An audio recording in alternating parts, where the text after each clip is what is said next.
For 3 days, rains of biblical proportions fell over central Texas. It was so extensive and intensive that it put 14 rivers into the highest flood stage they had ever seen. Cities were inundated and counties submerged. We're not going to let it conquer us. But the water just kept coming. Its fury put thousands in jeopardy. Hearing the word child, my first instinct was we need to get there now. Rescuers were overwhelmed, but courageously determined. If we didn't do it, no one else was going to. We were on our own. In the dead of night, fighting blinding rain, volunteer rescuers battle a Texas-sized flood, hoping to save a community from being swept away.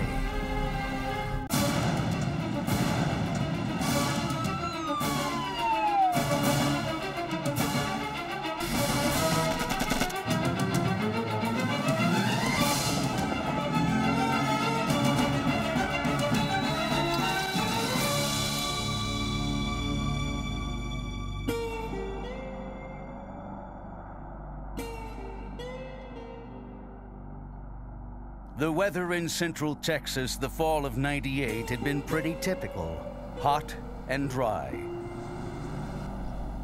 But on Wednesday, October 14th, Larry Evelyn at the National Weather Service in San Antonio was seeing a disturbing change in the forecast. We noticed that the computer models were indicating a rain event beginning to develop. There was a dying Mexican hurricane off the Mexican coast in the Pacific named Marilyn, and a second dying Mexican hurricane named Lester. So these two hurricanes were causing a great, huge amount of mid and upper level moisture to be swept up over Texas. Central Texas is one of the prime and most dangerous flash flood areas in the United States.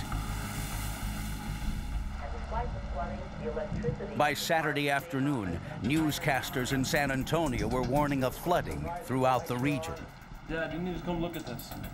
Although Wilson County was 30 miles away, Edwin Baker, assistant fire chief of the small town of Stockdale, was worried.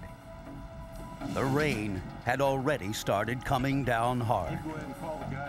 I started realizing that there was a lot more going on than what I was seeing just on the TV. And I told my son to start calling out people to find out who was available to help if there was a flooding problem in our county.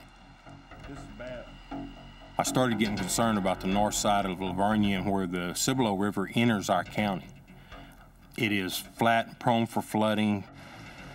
The Cibolo north of Lavernia has two crossings and both are at water's level. Baker headed a newly formed emergency rescue team that specialized in flood rescue. His team consisted of volunteers from the 10 fire stations in Wilson County.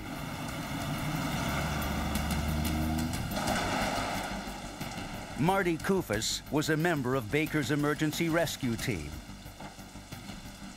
Only the week before, he had completed a course in swiftwater rescue. There was an atmosphere of anticipation, I think a low-level dread that this was something that Mother Nature was going to have her way. But nobody knew that we were going to hit with the double punch of both the creek and the river flooding. We did not realize how bad it was. Robert and Florence Higgins had survived the flood of the San Antonio River 15 years earlier. Although their home was destroyed, the Higgins rebuilt on the same plot of land. Everybody kept telling us this is not going to happen again in 100 years. And we did not even carry flood insurance because they had come out and they said, no, it's not in the flood area. So you don't have to worry about flood insurance. Confident their home was safe, they left for a long-planned vacation 150 miles away on the Gulf Coast. Is everything going to be okay? And for some reason, I says, honey, what if we can't get back home He says, oh, you know those weathermen.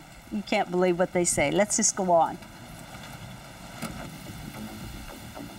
By 5 p.m. Saturday afternoon, the rains were heavy and a flash flood watch was issued. Billy Bob Bruner and 2 other volunteer firefighters from the town of Lavernia went out to warn residents to evacuate. Yeah, the fire department, we're here about the rain and the flooding. Every street, every house, knocked door to door and asked the people to leave because it was imminent that it was going to flood. I don't need no help. I'm good, thanks. Most people were, their response was, well, we don't have to leave. We'll kind of wait it out. I appreciate it. Thanks, fellas. Okay. It's a real frustrating deal to know that it's going to be a bad situation and you ask people to leave and they don't, and you have to risk your life to go back to save somebody that just wouldn't listen. The San Antonio River was now rising rapidly. On the other side of town, Cibolo Creek was also coming up. If residents didn't get out of the area quickly, they could be stranded in the middle with no way to escape. In Lavernia, Vivian Ray and her daughter Molly were on their way home when they encountered flooded roads. As they pressed on, the water rose higher and higher. Oh no, what's wrong? Then their pickup stalled. They were stuck. It won't start, honey. Vivian was panicked. The water was continuing to rise. Not knowing who else to call, she dialed 911. Wasn't County 911. Vivian's frantic call was relayed to the Lavernia Fire Department.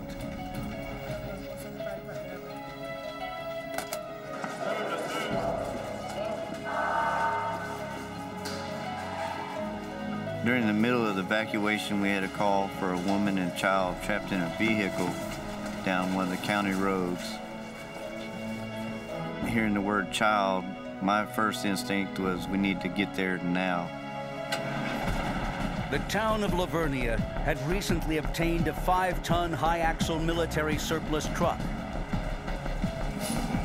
It could pass through waist-high water and seemed adequate for any flood. The truck was nicknamed Calm.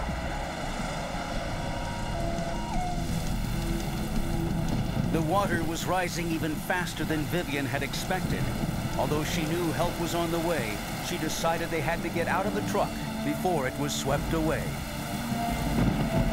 Spotting a mobile home in the distance, Vivian decided to try and seek shelter there. Vivian didn't realize how quickly the water was moving. As little as 6 inches of swiftly flowing water can sweep an adult off their feet.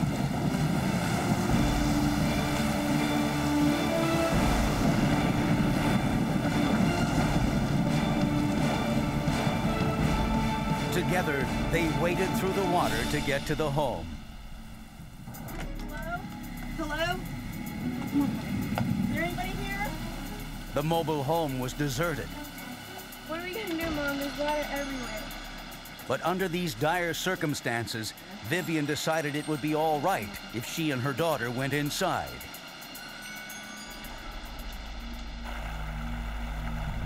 The Cibolo Creek had already risen to record levels.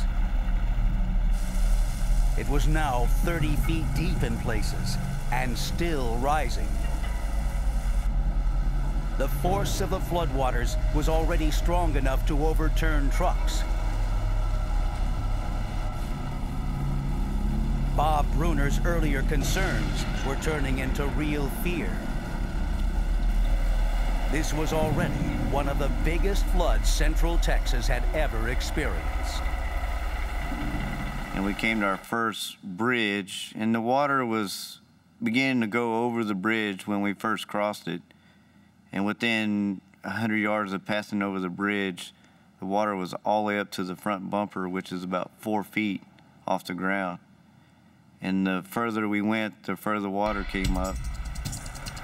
Visibility was so poor that Bruner needed extra help trying to navigate roads he couldn't see.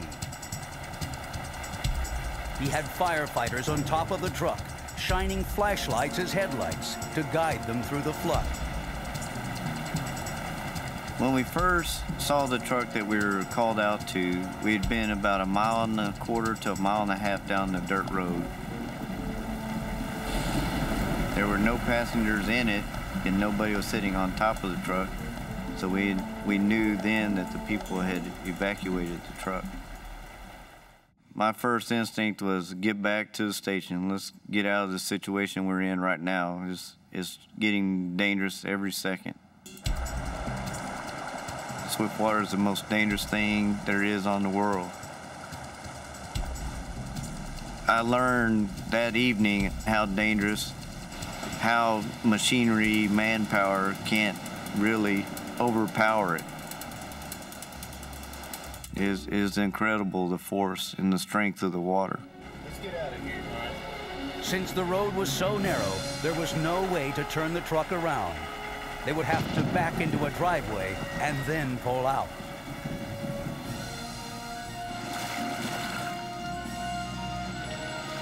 Molly, I found Coach. In the mobile home, Molly caught a glimpse of the rescue truck's red light in the window. Mom! Look, there's a fight! Vivian had to get their attention. Help! Over here! She began blinking the lights on and off.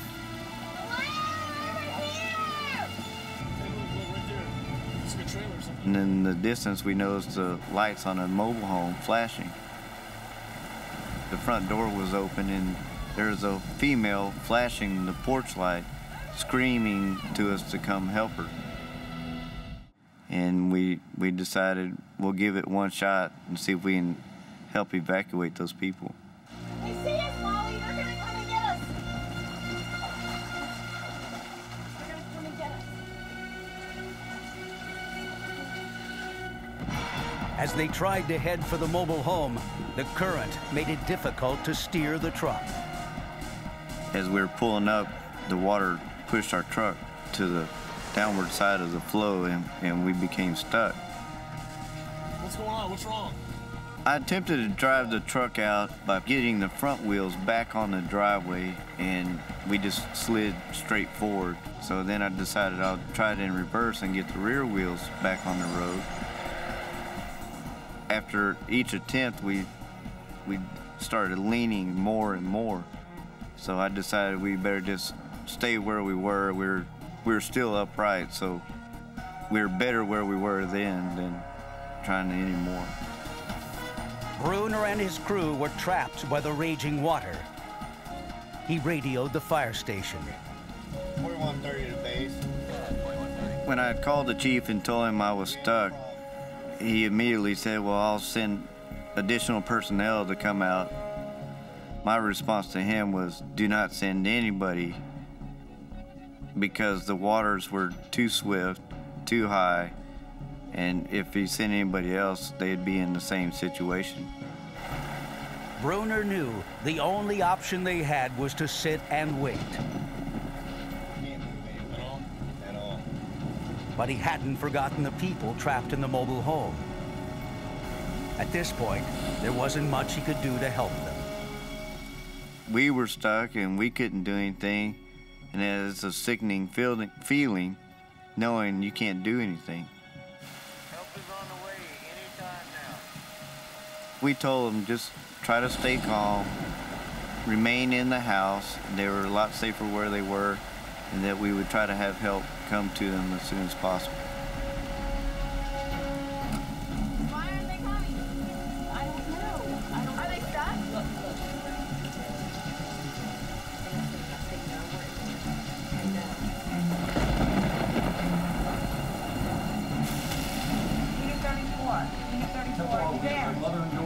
Back at the Lavernia station, dispatchers radioed for help. Rescuing the stranded truck and the mother and child in the mobile home had to be priority one. I need to get something over here. The rain was pouring down at a rate of 2 inches per hour, and they knew it was only a matter of time before the rising water would cover everything. Torrential rains had been pouring over the hill country of central Texas for hours, causing disastrous flooding. The Guadalupe River, normally 150 feet wide, now spanned 2 miles. When a report came in of a woman and child stranded in a vehicle, the Lavernia Volunteer Fire Department went to the rescue in a modified military surplus truck.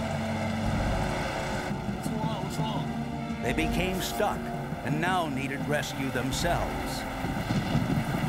Any units out there?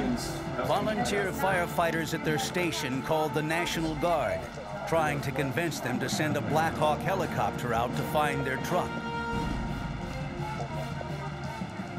But every rescue helicopter was in use. I need to get something over here. At the National Weather Service, Larry Eblin was tracking the storm. The rain was intense. It was a tropical kind of a rain that at times was 2 to 3 to even maybe as much as 4 inches in an hour.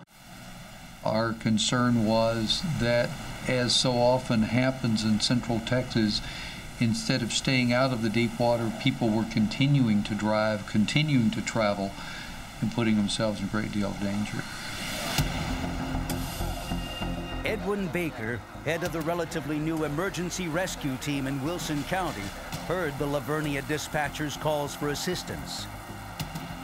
It's around midnight about this time, and it was dark, it was lightning, it was raining off and on.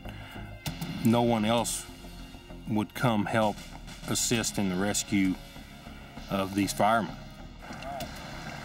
Although the team was unproven, they told the dispatcher they would help. At that point, I think all of us realized that things had gotten extreme pretty quickly. We did not think that we would be rescuing would-be rescuers. Lavernia firefighter Billy Bob Bruner knew help would eventually come. But as the temperatures began to drop into the low 50s, he worried how long the men would be able to sit, exposed to the elements. I was getting real concerned about the men I had on the truck. The guys were soaking wet, they were scared, and I had a couple guys getting close to hypothermia, and there was not much we could do but stand out in the rain. Vivian and Molly Ray, the mother and daughter that the Lavernia firefighters had set out to rescue, were trying to keep dry. Vivian was getting concerned. Her daughter was starting to shake from being cold and wet.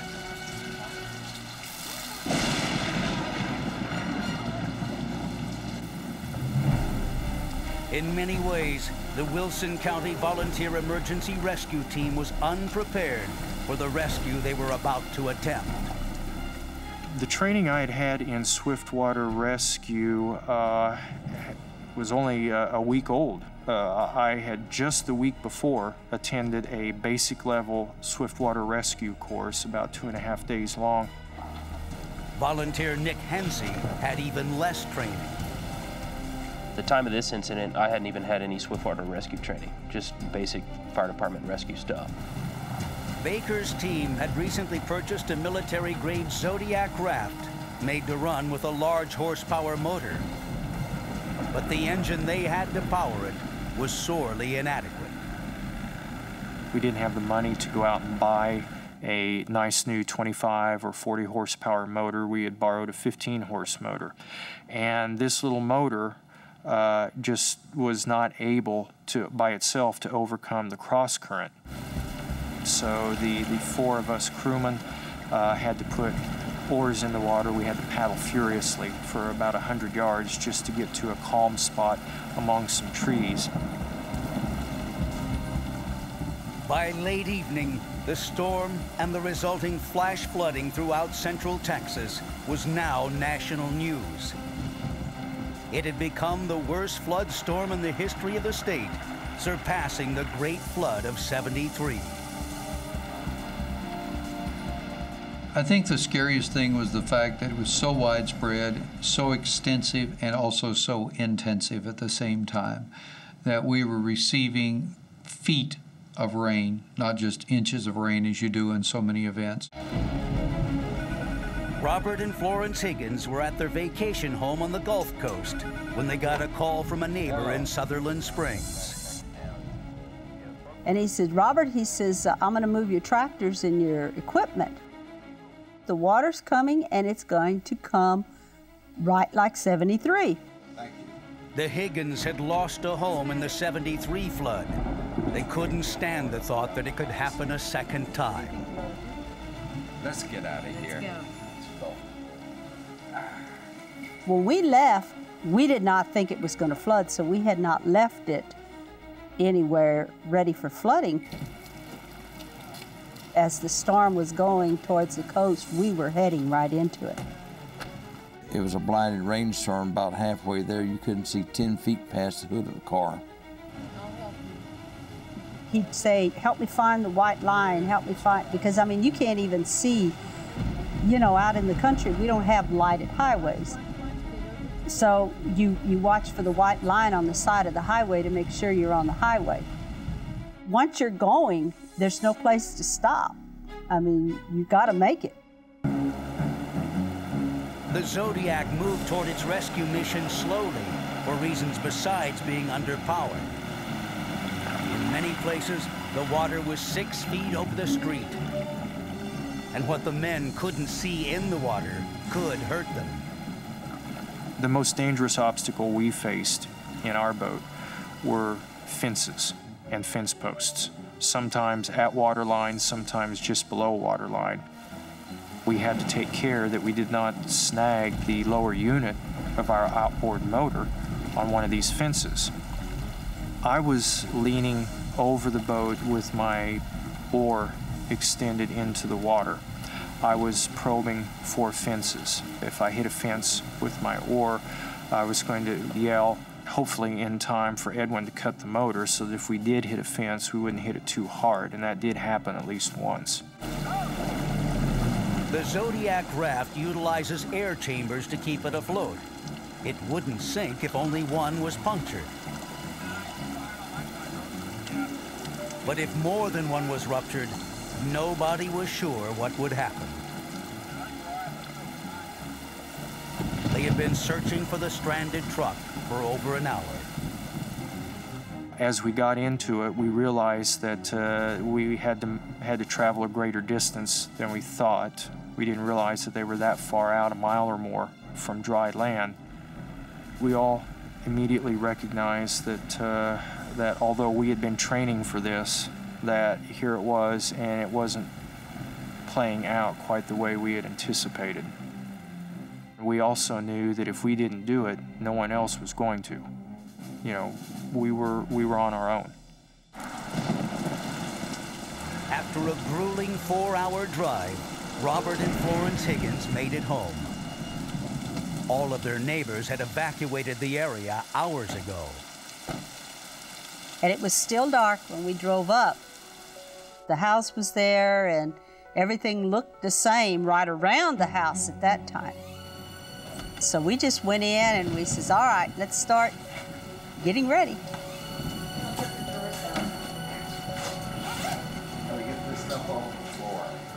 They had learned some hard lessons from the last flood. Of course, we couldn't save everything. Just take all the drawers out of the chest of drawers and everything and pile them up on top of everything. If you do a drawer in after flooding, you just pull it, the whole face of the drawer comes off, everything's ruined.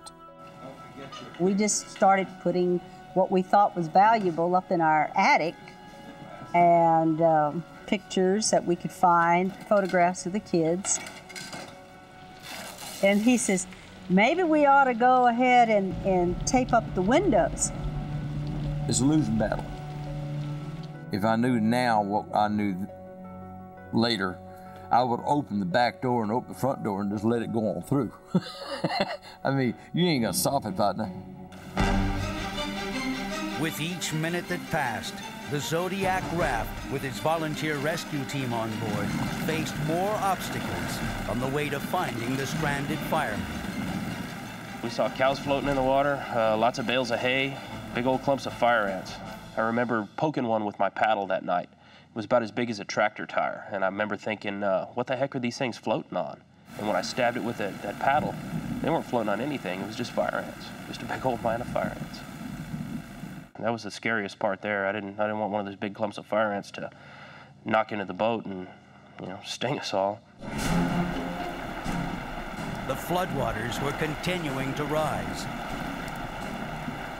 Some of the firefighters were getting nervous. Bruner tried to keep their spirits up. My job was to keep everybody's morale up, keep them not thinking about the situation as much. So I cracked a few jokes and got everybody laughing and got their minds off of the situation we were in. Being as bad as it was, they were pretty scared.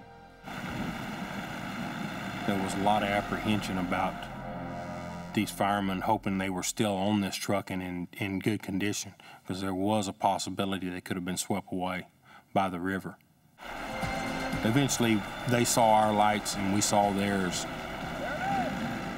and we knew where they were, and we started towards them. But Baker's Zodiac could only hold 4 additional passengers.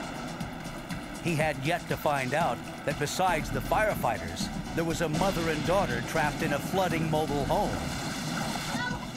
We're in here! In Wilson County, Texas, over 15 inches of rain had fallen in 6 hours, causing dangerous flash flooding throughout the region. In the blinding rain and dead of night, an emergency rescue team comprised of volunteers was making their way to a group of stranded firefighters. After over an hour's journey, Baker and his team found Bob Bruner's truck. But now they faced a new challenge.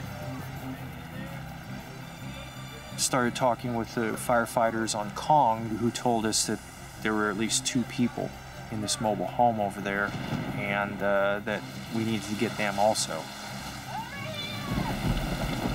We looked over and we could see what appeared to be a woman standing there.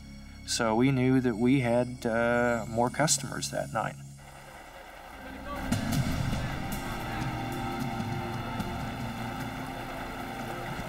The Zodiac crew headed toward the mobile home.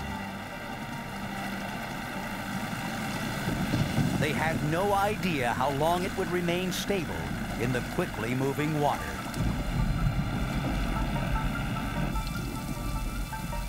In Sutherland Springs, Robert and Florence Higgins were finally realizing the magnitude of the storm.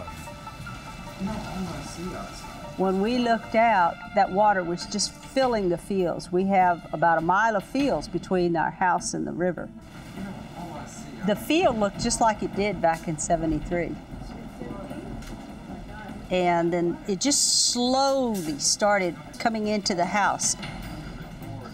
And then I actually ran and got a bucket with a mop, thinking I'm going to mop this up because this water is not going to overtake me. I'm going to stop this water.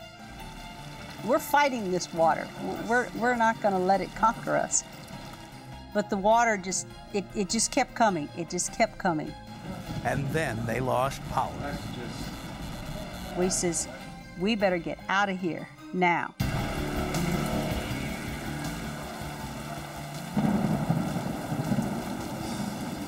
And when we got out, we says, oh, well, we can drive through this water in front of the house because we've driven through it before.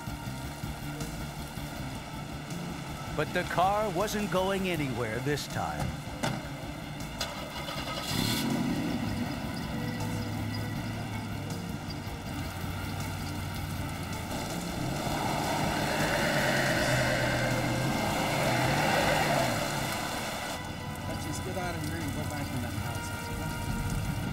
Says, all right, we're going back in the house. At least the house is still standing.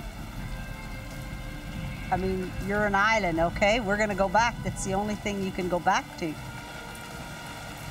The Higgins knew they needed help. They decided to call their son Pat, a local volunteer fire chief.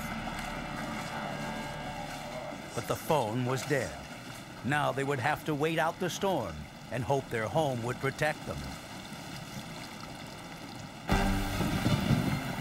By the time the rescuers reached the mobile home, it had shifted off its foundation.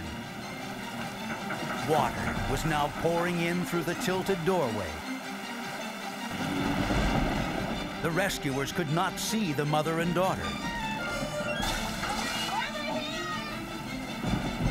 Step back into the house a little bit. I'm gonna take somebody in there with you. Baker told Kufus he was going to have to go in and get them out. I got out. I was the only person in the boat crew who was fitted to swim. I was the only one who was wearing a wetsuit.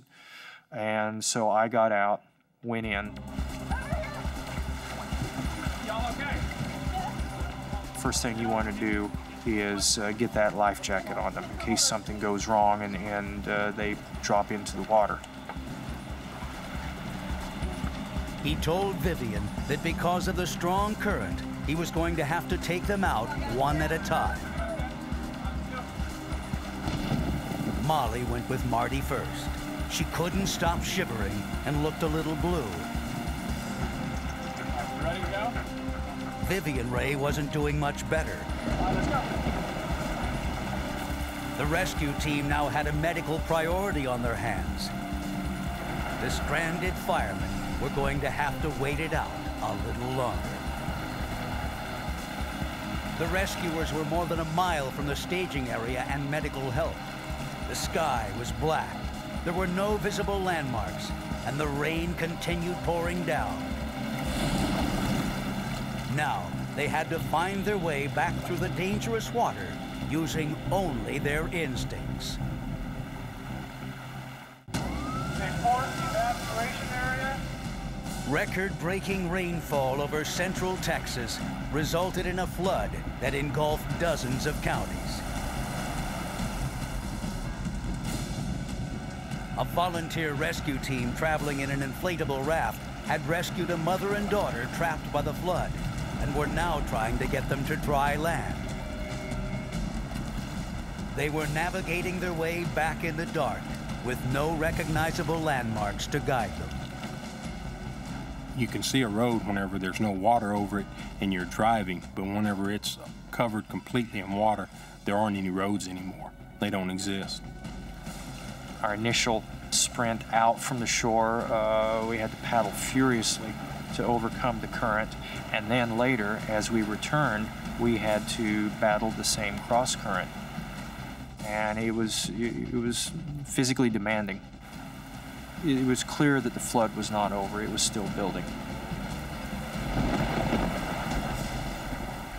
For the stranded members of the Lavernia Volunteer Fire Department, knowing that rescue help had come once and left them for a medical emergency had not made the time pass any quicker.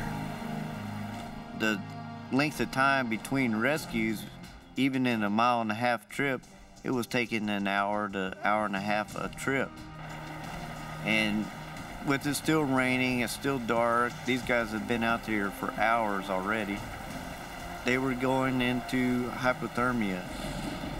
The urgency was becoming a bigger factor in the situation. In Sutherland Springs, Fire Chief Pat Higgins had secured a boat so he could search areas where people might be stranded. He thought his parents, Robert and Florence, were away on vacation. Pat didn't know that his parents had driven back and were now trapped in their home with no power and water seeping in through windows and doors. We were going to ride it out. We didn't know how high it was going to get. But if it got high and we started flooding in the attic, I was getting ready to get up on the peak of the roof.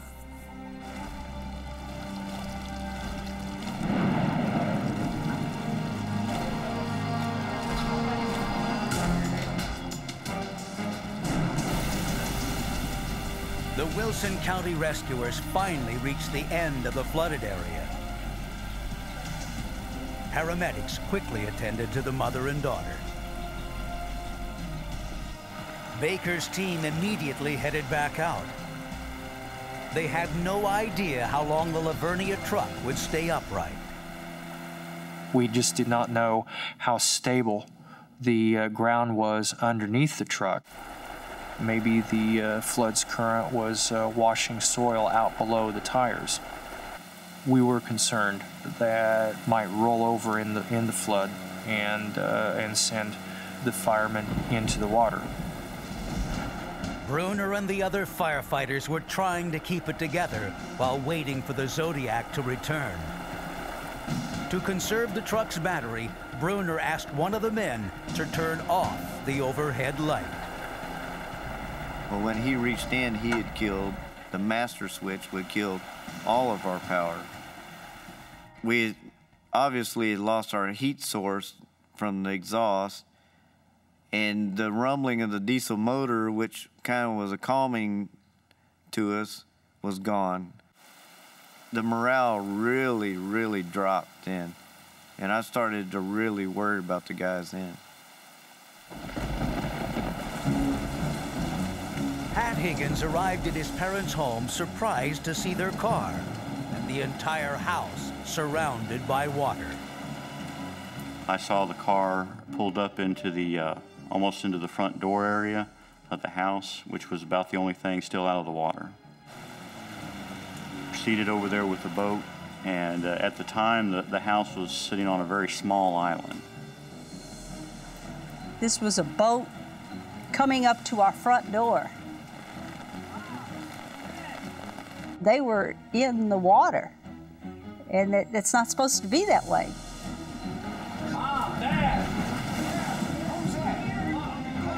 Pat was glad to see his parents alive, but knew he needed to get them to safety as quickly as possible. Wait right here. I'm gonna go get some life jacket. Wait right here. For the second time in their lives, they were forced to leave everything they owned behind. The water has beat us again, because this house was like our dream house. And it was like, here, our dream.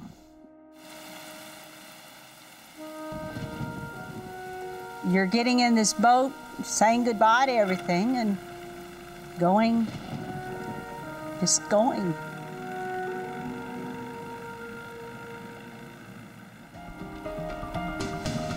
Almost 2 hours later, Edwin Baker's team found the Lavernia truck for the second time. Once again, he faced a critical decision. He could only take 4 of the 6 men on the truck onto his Zodiac. Our paramedic on board decided who was going to take the boat ride first based on their age and their condition. They were shivering and dripping out there. Some of them were getting pretty shaken up, too. We knew we needed to get these people back to shore as soon as possible, because we didn't know if the floodwaters were going to continue rising and at what rate they were going to do so.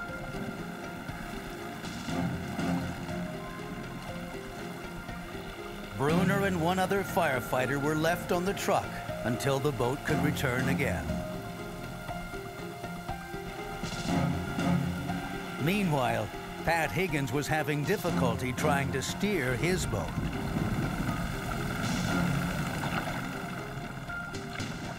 The water was a little bit swifter coming towards the actual main channel of the Cibolo, and the boat got pushed up on a fence post. The boat had water underneath the floorboards. And I said, we're sitting on these dadgum fence posts, and if the pressure gets any greater, if one of those fence posts punches a hole in the bottom of that boat, well, the boat may sink. My wife can't swim, and I don't know if I can swim in that kind of water. Pat Higgins knew he needed some serious help. The flood had proven just too powerful to maneuver through. When he got on the radio, he knew their only hope was also the most dangerous.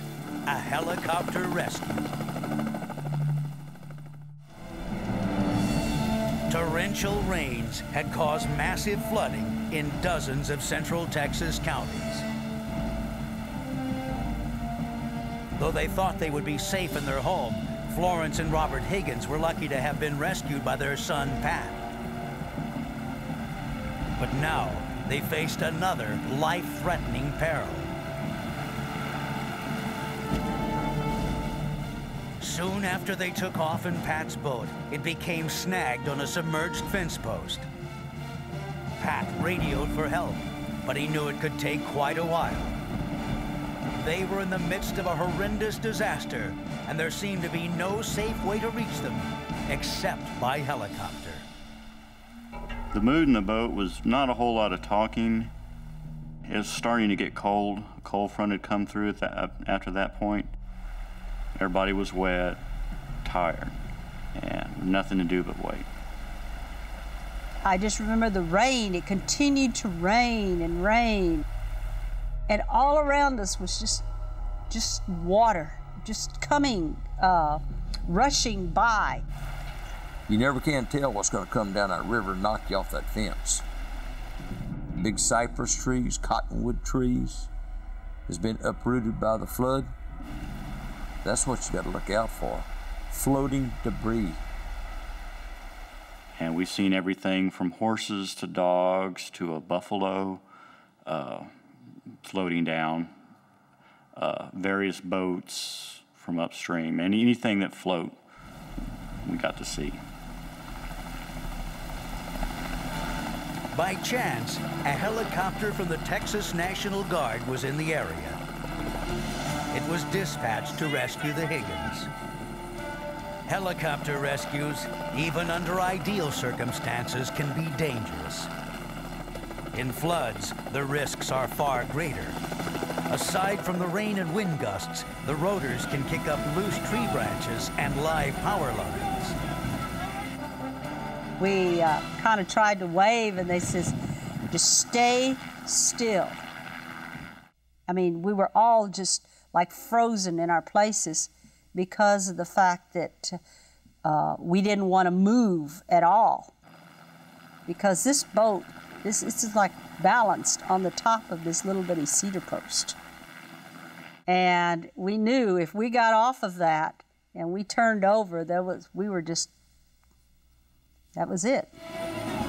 The crew used a rescue net shaped like a small trampoline, but lowering it to the right height would be tricky. Keeping a steady altitude was essential. The net had to be lowered close enough so that the rescue victims could climb inside. But if there was too much slack, the entire net and its cargo could be pulled into the current. They told me that I was going to be the first one out on that thing. And I says, I have to crawl on that? And they says, get on it, get on it. I just remember grabbing around the ropes and holding on like this, and I shut my eyes after that. Then I climbed in, they, just like this, picked it up, and away we went.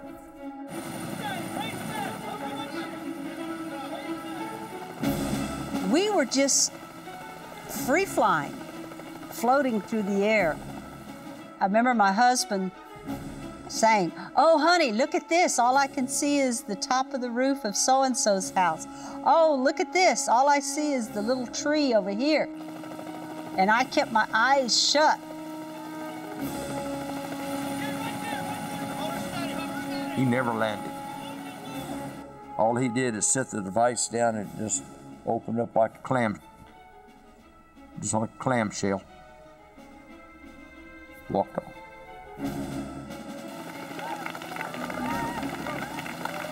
And I remember there were a lot of people around, and everybody was just cheering, kind of like happy that we were there. But why are they worried just about little old us? Everybody else is in the same shape, and probably worse than we were. Now that Pat's boat carried less weight, he was able to free it from the pole and make his way back to dry land. The Wilson County Rescue Team finally returned to the remaining stranded firefighters for the third time. After 8 hours in the rain and wind, they were more than ready to get off that truck.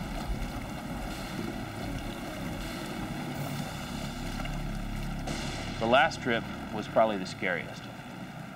The current was really running when we came back through. I mean, I remember having to paddle like crazy crossing those rapids to come back. Baker and the firefighters finally returned to dry land. Oh, it was a great feeling once we hit solid ground again. We didn't even care if it was still raining. We hit solid ground and we knew we were safe. They were happy to see Vivian and Molly, the people they were sent to rescue, alive and well. The ERT proved that they could do the almost impossible, a night rescue in pouring down rain in unfamiliar territory. I mean, it was incredible. And for them to risk their lives to come save a fellow friend and firefighter was, I mean, they were wonderful. And after that time, I now am a member of the Wilson County ERT. The center of the storm produced over 32 inches of rain in 18 hours. I would have to rate this as one of the most powerful systems in terms of rainfall and threat to life that's occurred in south central Texas. The flooding that occurred as a result of this event was also extreme. The kind of flooding that exceeded a 500-year event in some places. It would be days before the floodwaters receded. 29 people died in central Texas, including a 2-month-old baby girl who drowned with her mother when their car washed off the road. But no one died in Wilson County. The water's receded quite a bit. After the storm, Robert Higgins returned to his farm with a home video camera in hand. Inside the barn, you can see where it collapsed. Everything full of mud. What else contaminated? See where the water line was on the house. It changed my focus as far as what's important. Forget the house, forget the things. I mean, yes, that house was our dream, but you still you've got people around you that love you and care for you. We don't need anything else. We've got each other. We'll just start over. And they did. They still live on the same property, but no longer in a house they could call their dream home.